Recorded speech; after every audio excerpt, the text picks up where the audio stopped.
بخاری شریف سے منتخب 1000 احادیث کا والیوم نمبر 7۔ حدیث نمبر 151۔ حضرت عبداللہ ابن عمر رضی اللہ تعالی عنہ سے روایت ہے کہ نبی کریم صلی اللہ علیہ وسلم کھڑے ہو کر جمعے کا خطبہ دیتے تھے، پھر خطبے کے بعد بیٹھتے، پھر کھڑے ہوتے۔ حدیث نمبر 152۔ حضرت جابر بن عبداللہ رضی اللہ تعالی عنہ سے روایت ہے کہ جمعے کے دن ایک آدمی اس وقت آیا جب نبی کریم صلی اللہ علیہ وسلم خطبہ ارشاد فرما رہے تھے۔ آپ نے پوچھا، اے آدمی، کیا تم نے سنتیں پڑھ لی ہیں؟ اس نے کہا، نہیں۔ آپ نے فرمایا، اچھا، اٹھو اور 2 رکعت نماز پڑھو۔ مسجد کا حق ہے کہ بیٹھنے سے پہلے 2 رکعت نفل نماز پڑھ لیں، اور اگر جماعت کھڑی ہونے میں 1-2 منٹ ہیں تو ترجیح کے طور پر کھڑا رہے۔ حدیث نمبر 153۔ حضرت ابو ہریرہ رضی اللہ تعالی عنہ سے روایت ہے کہ رسول اکرم صلی اللہ علیہ وسلم نے فرمایا، جب تم اپنے ساتھی سے جمعے کے دن یوں کہو، چپ رہو، اور امام خطبہ دے رہا ہے، تو تم نے خود ایک بیہودہ اور غلط حرکت کی ہے۔ خطبے کے دوران کسی سے بھی بات نہیں کرنی چاہیے اور نہ ہی اشارے سے جواب دینا چاہیے۔ حدیث نمبر 154۔ حضرت ابو ہریرہ رضی اللہ تعالی عنہ سے روایت ہے کہ رسول اکرم صلی اللہ علیہ وسلم نے جمعے کے دن کا ذکر کرتے ہوئے فرمایا، اس دن ایک ایسی گھڑی آتی ہے کہ اگر کوئی مسلمان بندہ اس گھڑی میں کھڑا ہو کر نماز پڑھتے ہوئے اللہ تعالیٰ سے کچھ مانگے تو اللہ تعالیٰ اس کو ضرور عنایت فرماتا ہے، اور ہاتھ سے اشارہ کر کے آپ نے یہ بتایا کہ وہ مدت بہت تھوڑی ہے۔ حدیث نمبر 155۔ حضرت عبداللہ ابن عمر رضی اللہ تعالی عنہ سے روایت ہے کہ رسول اکرم صلی اللہ علیہ وسلم ظہر سے پہلے 2 رکعت اور ظہر کے بعد 2 رکعت اور مغرب کے بعد 2 رکعت اپنے گھر میں پڑھتے تھے، اور عشاء کے بعد بھی 2 رکعت گھر میں پڑھتے تھے، بلکہ جب اپنے گھر واپس آتے تو 2 رکعت نماز پڑھتے تھے۔ حدیث نمبر 156۔ حضرت عبداللہ ابن عمر رضی اللہ تعالی عنہ سے روایت ہے، میں نے رسول اکرم صلی اللہ علیہ وسلم کے ساتھ نجد کی طرف جہاد کیا۔ ہم دشمنوں کے مقابل ہوئے اور صفیں باندھی۔ اس کے بعد رسول اکرم صلی اللہ علیہ وسلم ہمیں نماز پڑھانے کے لیے کھڑے ہوئے، تو ہم میں سے ایک گروہ تو آپ کے ساتھ فرض نماز میں کھڑا ہوا اور دوسرا گروہ دشمن کے مقابلے میں کھڑا رہا۔ پھر رسول اللہ صلی اللہ علیہ وسلم نے رکوع کیا، اور ان لوگوں نے بھی جو نماز میں آپ کے ساتھ تھے، اور 2 سجدے کیے۔ اس وقت آپ قعدے میں بیٹھے رہے۔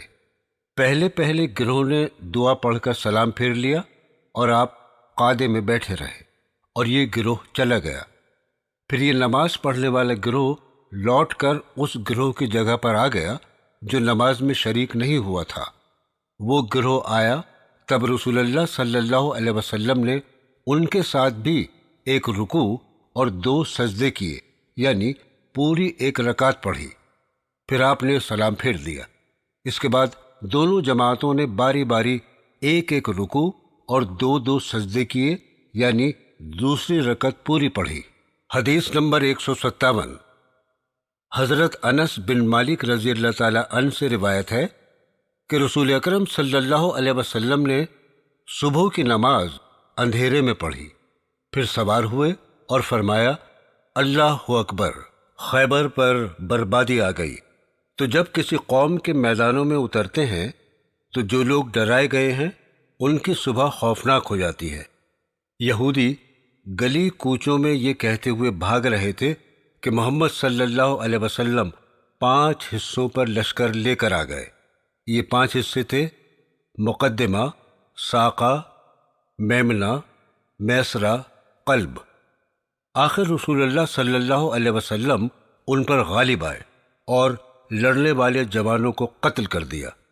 آپ نے عورتوں اور بچوں کو قید کر لیا۔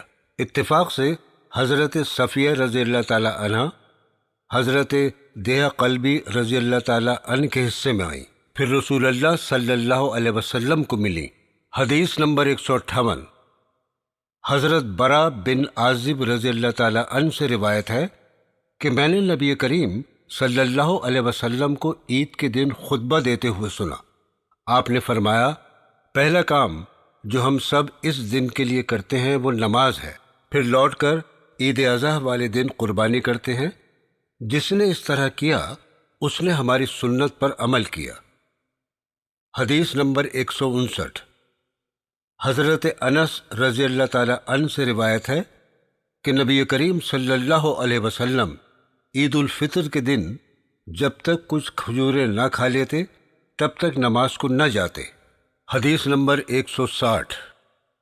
حضرت برا بن عازب رضی اللہ تعالی عنہ سے روایت ہے کہ نبی کریم صلی اللہ علیہ وسلم نے ہمیں عید اضحیٰ کے دن نماز کے بعد خطبہ سنایا، پھر فرمایا، جو شخص ہماری نماز کی طرح نماز پڑھے اور ہماری قربانی کی طرح قربانی کرے اس کی قربانی صحیح ہوئی، اور جو شخص نماز سے پہلے قربانی کرے وہ گوشت ہے، قربانی نہیں۔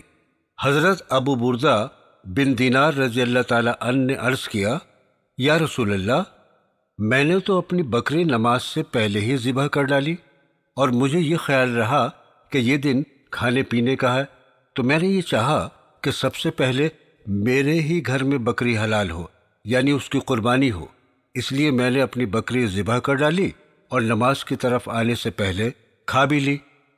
آپ صلی اللہ علیہ وسلم نے فرمایا، تمہاری بکری تو گوشت کی بکری ٹھہری، قربانی نہیں ہوئی۔ اس نے عرض کیا، یا رسول اللہ، میرے پاس 1 سال کی بکری ہے جو 2 بکریوں سے بھی زیادہ مجھ کو اچھی لگتی ہے، کیا وہ میری طرف سے قربانی میں کافی ہو جائے گی؟ آپ نے فرمایا، ہاں، لیکن تمہارے بعد کسی اور کی طرف سے اس عمر کی بکری کافی نہ ہوگی، کیونکہ قربانی کے جانور کا کم سے کم 2 دانت والا ہونا ضروری ہے۔ حدیث نمبر 161۔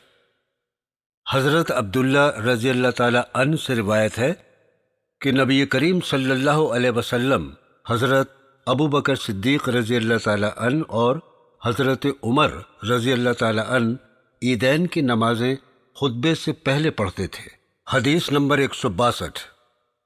حضرت ابن عباس رضی اللہ تعالی عنہ سے روایت ہے کہ نبی کریم صلی اللہ علیہ وسلم نے عید الفطر کے دن 2 رکعتیں پڑھی، اس سے پہلے کوئی نماز نہیں پڑھی اور نہ ہی اس کے بعد۔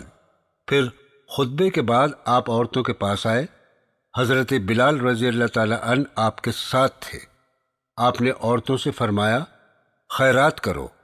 وہ خیرات دینے لگی، کوئی اپنی بالی دیتی تو کوئی ہار دیتا۔ حدیث نمبر 163۔ حضرت ام عطیہ رضی اللہ تعالی عنہا سے روایت ہے کہ آپ صلی اللہ علیہ وسلم نے حکم دیا، مردوں کو چاہیے کہ عورتوں کو بھی عیدگاہ لائیں، اور حیض والی عورتیں نماز نہ پڑھیں، صرف دعا میں شریک ہوں۔ حدیث نمبر 164۔ حضرت ابن عباس رضی اللہ تعالی عنہ سے روایت ہے کہ آپ صلی اللہ علیہ وسلم نے فرمایا، کسی اور دن کی عبادت ان عید اضحیٰ کے 10 دنوں میں عبادت کرنے سے افضل نہیں ہے۔ صحابہ کرام نے عرض کیا، جہاد بھی نہیں؟ آپ نے فرمایا، جہاد بھی نہیں، ہاں وہ شخص جو جہاد میں اپنی جان اور مال کو خطرے میں ڈالتے ہوئے نکلے اور پھر کوئی چیز لے کر واپس نہ لوٹے، یعنی اپنی جان اور مال قربان کر دے۔ حدیث نمبر 165۔ حضرت ابن عمر رضی اللہ تعالی عنہ سے روایت ہے کہ نبی کریم صلی اللہ علیہ وسلم عیدگاہ ہی میں نہر یعنی اونٹ کی قربانی اور دوسرے جانوروں کی قربانی کیا کرتے تھے۔ حدیث نمبر 166۔ حضرت جابر رضی اللہ تعالی عنہ سے روایت ہے کہ نبی کریم صلی اللہ علیہ وسلم عید کے دن ایک راستے سے عیدگاہ جاتے اور دوسرے راستے سے واپس آتے تھے۔ حدیث نمبر 167۔ حضرت عبداللہ بن عمر رضی اللہ تعالی عنہ سے روایت ہے کہ رسول اکرم صلی اللہ علیہ وسلم نے فرمایا، رات کی نماز یعنی تہجد 2 رکعتیں ہیں، پھر جب تم نماز سے فارغ ہونا چاہو تو 1 رکعت وتر پڑھ لو، وہ تمہاری ساری نماز کو طاق کر دے گی۔ حضرت قاسم بن محمد رضی اللہ تعالی عنہ نے کہا، ہمیں تو جب سے ہوش آیا ہم نے لوگوں کو 3 رکعت وتر پڑھتے بھی دیکھا ہے، اور 3 یا 1 سب جائز ہیں۔ حدیث نمبر 168۔ حضرت عائشہ رضی اللہ تعالی عنہا سے روایت ہے کہ رسول اکرم صلی اللہ علیہ وسلم رات کو 11 رکعتیں تہجد اور وتر کو ملا کر پڑھا کرتے تھے۔ رات کی نماز آپ کی یہی تھی۔ آپ کے سجدے کافی طویل ہوتے تھے۔ فجر کی فرض نماز سے پہلے آپ 2 رکعتیں سنت پڑھا کرتے تھے، پھر داہنی کروٹ پر ذرا سی دیر لیٹ جاتے، یہاں تک کہ مؤذن نماز کے لیے بلانے کو آپ کے پاس آتا۔ حدیث نمبر 169۔ حضرت عائشہ رضی اللہ تعالی عنہا سے روایت ہے کہ رسول اکرم صلی اللہ علیہ وسلم نے رات کے سب حصوں میں وتر پڑھا ہے۔ آپ کے وتر کا آخری وقت صبح صادق سے پہلے تک ہوتا تھا۔ حدیث نمبر 170۔ حضرت عبداللہ بن عمر رضی اللہ تعالی عنہ سے روایت ہے کہ نبی کریم صلی اللہ علیہ وسلم نے فرمایا، وتر رات کی تمام نمازوں کے بعد پڑھا کرو۔ حدیث نمبر 171۔ حضرت ابن عمر رضی اللہ تعالی عنہ سے روایت ہے کہ نبی کریم صلی اللہ علیہ وسلم سفر میں تہجد اور وتر کی نماز اپنی اونٹنی پر اشارے سے پڑھ لیا کرتے تھے۔ وہ جدھر چاہتی آپ کو لے جاتی، سوائے فرض نمازوں کے۔ نبی کریم صلی اللہ علیہ وسلم فرض نماز زمین پر ہی پڑھتے تھے۔ سفر میں بھی وتر پڑھنا آپ کی سنت موقدہ تھی۔ حدیث نمبر 172۔ حضرت عبداللہ بن زید رضی اللہ تعالی عنہ سے روایت ہے کہ نبی کریم صلی اللہ علیہ وسلم نماز استسقاء یعنی بارش کی نماز کے لیے باہر میدان میں تشریف لے گئے اور وہاں جا کر قبلہ رخ ہو کر دعا مانگی اور اپنی چادر لپیٹی، پھر 2 رکعت نماز پڑھی۔ دعا اس طرح ہے۔ ترجمہ: اے اللہ، اپنے بندوں اور جانوروں کو پانی پلا، اپنی رحمت عام فرما دے اور مردہ زمین کو ہرا بھرا کر دے۔ حدیث نمبر 173۔ حضرت انس بن مالک رضی اللہ تعالی عنہ سے روایت ہے کہ رسول اکرم صلی اللہ علیہ وسلم جمعے کے دن خطبہ دے رہے تھے کہ ایک شخص آیا اور عرض کیا، یا رسول اللہ، پانی کا قحط پڑ گیا ہے، اللہ تعالیٰ سے دعا کیجیے کہ ہمیں سیراب کر دے۔ آپ نے دعا کی اور بارش اس طرح ہوئی کہ گھروں تک پہنچنا مشکل ہو گیا۔ دوسرے جمعے تک برابر بارش ہوتی رہی۔ حضرت انس رضی اللہ تعالی عنہ نے کہا کہ پھر دوسرے جمعے میں وہی شخص کھڑا ہوا اور عرض کیا، یا رسول اللہ صلی اللہ علیہ وسلم، دعا کیجیے کہ اللہ تعالیٰ بارش کا رخ کسی اور طرف موڑ دے۔ رسول اللہ صلی اللہ علیہ وسلم نے یہ دعا پڑھی۔ ترجمہ: اے اللہ، ہمارے ارد گرد بارش برسا، ہم پر نہ برسا۔ حضرت انس رضی اللہ تعالی عنہ نے کہا، میں نے دیکھا کہ بادل ٹکڑے ٹکڑے ہو کر دائیں بائیں طرف چلے گئے، پھر وہاں بارش شروع ہو گئی اور مدینہ میں اس کا سلسلہ بند ہو گیا۔ حدیث نمبر 174۔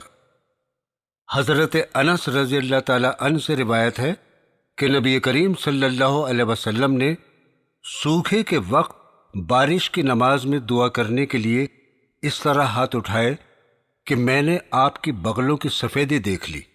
اس دعا میں ہاتھوں کو بہت اونچا کر کے اتنا کہ دونوں ہاتھوں کی پشت آپ کی آنکھوں کے سامنے آ جائے اور ہتھیلیاں زمین کی طرف اور پشت آسمان کی طرف رہے، یعنی جس طرح دعا مانگتے ہیں اس کا الٹ کرے۔ حدیث نمبر 175۔ حضرت عائشہ رضی اللہ تعالی عنہا سے روایت ہے کہ رسول اکرم صلی اللہ علیہ وسلم جب بارش ہوتی دیکھتے تو یہ دعا کہتے۔ ترجمہ: اے اللہ، نفع والی بارش برسا۔